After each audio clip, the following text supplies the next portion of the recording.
नमस्कार दोस्तों इस वीडियो में कवर करूंगा लीड कोड का product of array except self challenge. Problem statement को समझेंगे, उसके बाद उसका लॉजिक बिल्ड करेंगे और फिर उसको जावास्क्रिप्ट में इम्प्लीमेंट करेंगे। चलिए स्टार्ट करते हैं।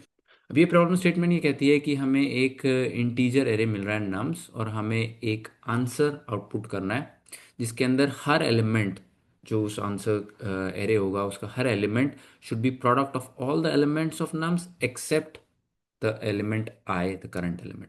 सो इसको एग्जाम्पल समझते हैं। तो अगर हमें यहाँ पे ये एरे एज एन इनपुट मिल रहा है, तो आउटपुट जो एरे होगा उसमें सेम नंबर ऑफ एलिमेंट्स होंगे जो जितने इनपुट में, यानी कि यहाँ पे 4 एलिमेंट्स है तो यहाँ पे भी 4 एलिमेंट्स होंगे, प्लस हर इंडेक्स पे जो एलिमेंट होगा उसकी वैल्यू होगी बाकी सारे इंडेक्सेस पे जो वैल्यूज हैं उनको मल्टीप्लाई करके जो आंसर आएगा वो except the index itself.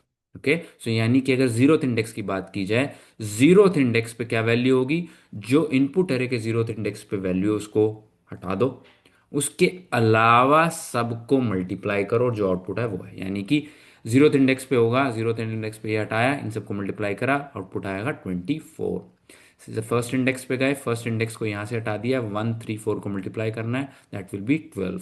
4 time 3 into 1, that will be 12। Second index पे गए, थर्ड को हटा दो, 3 नंबर को, और बाकी 3 को मल्टीप्लाई कर दो, 4 times 2 which is 8, 8 times 1 which is 8। और देन फोर्थ, थर्ड इंडेक्स पे अगर वैल्यू चाहिए तो इस नंबर 4 को हटा दो, इन तीनों को मल्टीप्लाई कर दो, 3 time 2 times 1 which is 6। Similarly यहाँ पे भी यही केस होगा। तो ये दोस्तों प्रॉब्लम स्टेटमेंट। अब आपने वीडियो को पॉज करना है और खुद से ट्राई करना है, उसके बाद फिर हम इसका लॉजिक इकट्ठे एक साथ बनाएंगे। आई होप आप इसको सॉल्व कर पाए होगे, नहीं कर पाए कोई बात नहीं, अब हम इसको एक साथ सॉल्व करेंगे। बट सॉल्व करने से पहले मैं रिक्वेस्ट करूंगा, प्लीज़ चैनल को लाइक एंड सब्सक्राइब कीजिए एंड अपने दोस्तों के साथ इसको शेयर कीजिएगा। तो यहाँ पे सॉल्व करने के लिए मैं पहले एग्जाम्पल को यू लूँगा और हमें ये आउटपुट चाहिए 24 12 8 6। सो यहाँ पे हमारे पास ये एग्जाम्पल है। अब हम क्या करेंगे दोस्तों, मैं सबसे पहले एक रिजल्टिंग एरे को इनिशियलाइज करूंगा, और वो एरे, उस एरे के अंदर हमें पता है उतने एलिमेंट्स होने चाहिए जो कि इनपुट एरे के अंदर है। तो 4 एलिमेंट्स हैं यहाँ पे, तो मैं एक एरे बनाऊंगा जिसके अंदर 4 एलिमेंट्स होंगे, और चारों एलिमेंट्स को मैं 1 से इनिशियलाइज कर दूंगा। ओके, उसकी इनिशियल वैल्यू सारे एलिमेंट्स की 1 होगी। अब मैं दो वेरिएबल्स लेने वाला हूँ, लेफ्ट और राइट। लेफ्ट से स्टार्ट करते हैं। लेफ्ट लूंगा और उसकी इनिशियल वैल्यू भी दे दूंगा 1। अब मैं क्या करूंगा, अब मैं एक लूप चलाऊंगा जो लेफ्ट टू राइट जाएगा, और इस पे हम मल्टीप्लाई करते चले जाएंगे। कैसे? हम जाएंगे पहले एलिमेंट पे, ठीक है, और फिर यहाँ पे रिजल्ट को भी चेंज करेंगे। रिजल्ट की जो जीरोथ इंडेक्स पे वैल्यू है, चूंकि हम जीरोथ इंडेक्स पे हैं यहाँ पे, रिजल्ट के जीरोथ इंडेक्स वैल्यू को मल्टीप्लाई कर देंगे लेफ्ट से, तो ये बनेगा 1 × 1, सो ये हो जाएगी 1। ओके, आगे जाने से पहले हम क्या करेंगे, इस लेफ्ट को मल्टीप्लाई करेंगे इस जीरोथ इंडेक्स की वैल्यू से, एंड दैट विल बी 1। ठीक है, नेक्स्ट पे जाएंगे, फिर हम क्या करेंगे, सेकेंड सॉरी फर्स्ट इंडेक्स पे जो वैल्यू है उसको लेफ्ट से मल्टीप्लाई करेंगे दोबारा से, जो नई वैल्यू आई है, एंड ये निकल के आएगी हमारे पास 1 × 1 विच इज 1। ओके, देन हम 1 को इस करंट वैल्यू से मल्टीप्लाई करेंगे, that will B 2। Okay, next हम क्या करेंगे, नेक्स्ट हम सेकेंड इंडेक्स पे जाएंगे और इस लेफ्ट को मल्टीप्लाई करेंगे रिजल्ट के सेकेंड इंडेक्स से, 2 × 1, ये निकल के आएगा 2।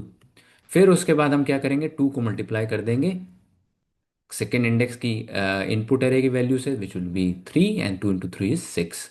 फिर हम 6 को मल्टीप्लाई करेंगे विथ द नेक्स्ट एलिमेंट के इंडेक्स से, in this case the next element index is 3, so third index पे भी 1 है, 6 × 1 वुड बी 6।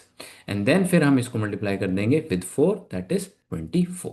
तो ये हमारे पास एक लूप चला, और इससे हमने पहली आइटरेशन में सारी चीज़ें मल्टीप्लाई करके डाल दी है। अब हमने रिवर्स मल्टीप्लिकेशन भी करनी है, राइट टू लेफ्ट जाना है, तो उसके लिए मैं लूंगा अब राइट, और उसकी इनिशियल वैल्यू भी मैं करूंगा 1। अब लूप चलेगा फ्रॉम राइट टू लेफ्ट, तो जीरो लास्ट इंडेक्स पे जाएंगे। अब उसके बाद हम क्या करेंगे, यहाँ पे सेम मल्टीप्लिकेशन करनी है हमने रिजल्ट के अंदर, क्योंकि हम यहाँ पे लास्ट इंडेक्स पे हैं, यहाँ पे हम जो लास्ट इंडेक्स पे वैल्यू पड़ी है उसको 1 से मल्टीप्लाई कर देंगे, that will B sorry not 1, 6, because 6 × 1 is 6। Plus हम क्या करेंगे, इसको 4 से मल्टीप्लाई करेंगे, दैट वुड बी 4। ओके। अब नेक्स्ट इंडेक्स पे जाएंगे। अब हम क्या करेंगे, 4 को मल्टीप्लाई करेंगे 2 से, दैट विल गिव अस 8। और 4 को मल्टीप्लाई करेंगे 3 से, that will give us the value for the next iteration which is 12। Then हम नेक्स्ट इंडेक्स पे जाएंगे, 12 को मल्टीप्लाई करेंगे 1 से, that will be 12। Okay. And then 12 को मल्टीप्लाई करेंगे 2 से, that will be 24। Okay. Now हम क्या करेंगे, लास्ट इंडेक्स पे जाएंगे, सॉरी फर्स्ट इंडेक्स पे जाएंगे जो कि इस लूप का लास्ट एलिमेंट होगा। 24 को मल्टीप्लाई करेंगे 1 से, that will be 24। 25 times 1 is 24। And इसके बाद हम इसको मल्टीप्लाई कर सकते हैं 1 से, that will be 24 again. But अगर आप यहाँ पे देखेंगे, this will be our result. 24 12 8 6 will be our result. आप इसको यहाँ पे चेक कर सकते हैं, 24 12 8 एंड 6। तो इस टेक्निक का जो एडवांटेज है वो ये है कि एक तरीका ये था कि मैं लूप इनसाइड लूप यानी ओ एन स्क्वेयर की कॉम्प्लेक्सिटी पे जाके इसको सॉल्व कर सकता था, लेकिन उससे बहुत ज़्यादा ऑपरेशंस होंगे। इस से फ़ायदा ये है कि हमारे कम ऑपरेशंस में ही, कम मेमोरी सेट में ही हमारा काम हो गया है इससे।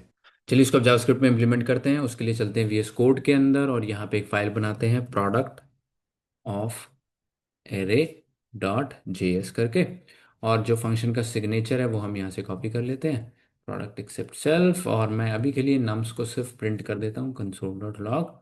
यहाँ पे मैं कर देता हूँ नम्स को प्रिंट, और इस फंक्शन को कॉल कर लेंगे ताकि हमें हमारा सेटअप ये क्लियर है, ये हमें दिख जाए। सो यहाँ पे इस इनपुट को यहाँ पे एज एन इनपुट दे देते हैं 1 2 3 4 करके। और देन इसको मैं चलाता हूँ node product of array, and ये हमें प्रिंट कर रहा है, दैट इज गुड, ये चल रहा है। नेक्स्ट चीज मुझे क्या करनी है दोस्तों, मुझे एक मैंने रिजल्टिंग एरे बनाया था जिसमें इनिशियल वैल्यूज 1 थी। सो मैं इसमें डालता हूँ const result equal to new array बनाओ मेरे लिए। और उसके अंदर कितने एलिमेंट चाहिए मुझे, नम्स डॉट लेंथ। तो लेंथ को मैं यहाँ पे ले लेता हूँ const length equal to nums dot length.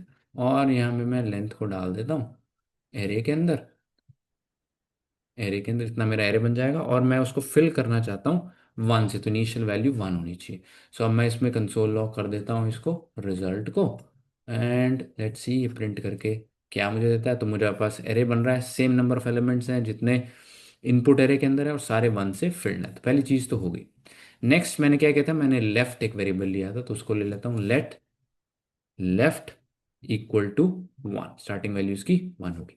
Next चीज मैंने क्या करी थी, मैंने एक लूप लगा रहा था, लूप यूज कर रहा था। मैं हर एलिमेंट पे जा रहा था from left to right. So उसके लिए मैं कहता हूँ let I equal to 0, I is less than, I less than what, the length, and I plus plus. Right. अब इसके अंदर मुझे क्या करना है, मुझे लेफ्ट को मल्टीप्लाई करना है और रिजल्ट को मल्टीप्लाई करना है। राइट। सो सबसे पहले मुझे रिजल्ट को मल्टीप्लाई करना है, रिजल्ट ith इंडेक्स पे इक्वल टू जो करंट वैल्यू है ith इंडेक्स पे। अभी तो 1 ही है वैसे तो इस केस में, तो हमें इसको लिखने की जरूरत नहीं है, बट क्योंकि मैं जो नेक्स्ट मल्टीप्लिकेशन होगी उसको मैं कंसिस्टेंट रखना चाहता हूँ, तो मैं यहाँ पे लिख देता हूँ result I equal to result I into what, into left. Okay. So यहाँ पे अब लेफ्ट को मुझे मल्टीप्लाई करना है, left equal to left into nums I, nums है ना, नम्स का ith वैल्यू। ओके। सो यहाँ पे क्योंकि इनिशियल वैल्यू 1 है, ये मुझे करने की ज़रूरत नहीं है, आप इसको हटा सकते हैं। इसकी इसको आपको ज़रूरत नहीं पड़नी चाहिए करने की। सो अब इसका रिजल्ट देखते हैं क्या आता है, कंसोल डॉट लॉग रिजल्ट। सो यहाँ पे आ रहा है 1126, जो कि मुझे यहाँ पे मिल रहा था 1126। राइट। अब मुझे राइट का वेरिएबल करना है, और राइट से लेफ्ट तक का एक लूप चलाना है, उल्टा लूप। तो वो कैसे चलेंगे, एक वेरिएबल लेते हैं let right equal to 1 initial value, and then यही चीज़ मुझे करनी है, बट उल्टी डायरेक्शन में चलना है। अब इसको आई इक्वल टू कहाँ से स्टार्ट होगा, आई की वैल्यू स्टार्ट होगी लेंथ -1 से। I should be greater than equal to 0, पूरी एंड तक जाओ, and I minus minus. Okay. अब मुझे क्या करना है, result I is equal to result I into right. इसीलिए बस इसी वजह से मैंने यहाँ पे रिजल्ट आई लिखा था, बिकॉज इस स्टेप में ज़रूरत है इसकी, इसको आपको करना पड़ेगा, बिकॉज अब रिजल्ट के अंदर 1 1 नहीं है, अब रिजल्ट के अंदर अलग वैल्यूज आ गई हैं। जब 1 था तो anything multiplied by 1 is the number itself, right. So इसीलिए इसकी ज़रूरत नहीं पड़ेगी, आप हटा सकते हैं इसको, बट यहाँ पे ये ज़रूरत पड़ेगी, बट कंसिस्टेंसी मेंटेन करने के लिए मैं ये चीज़ यहाँ पे डाल रहा हूँ।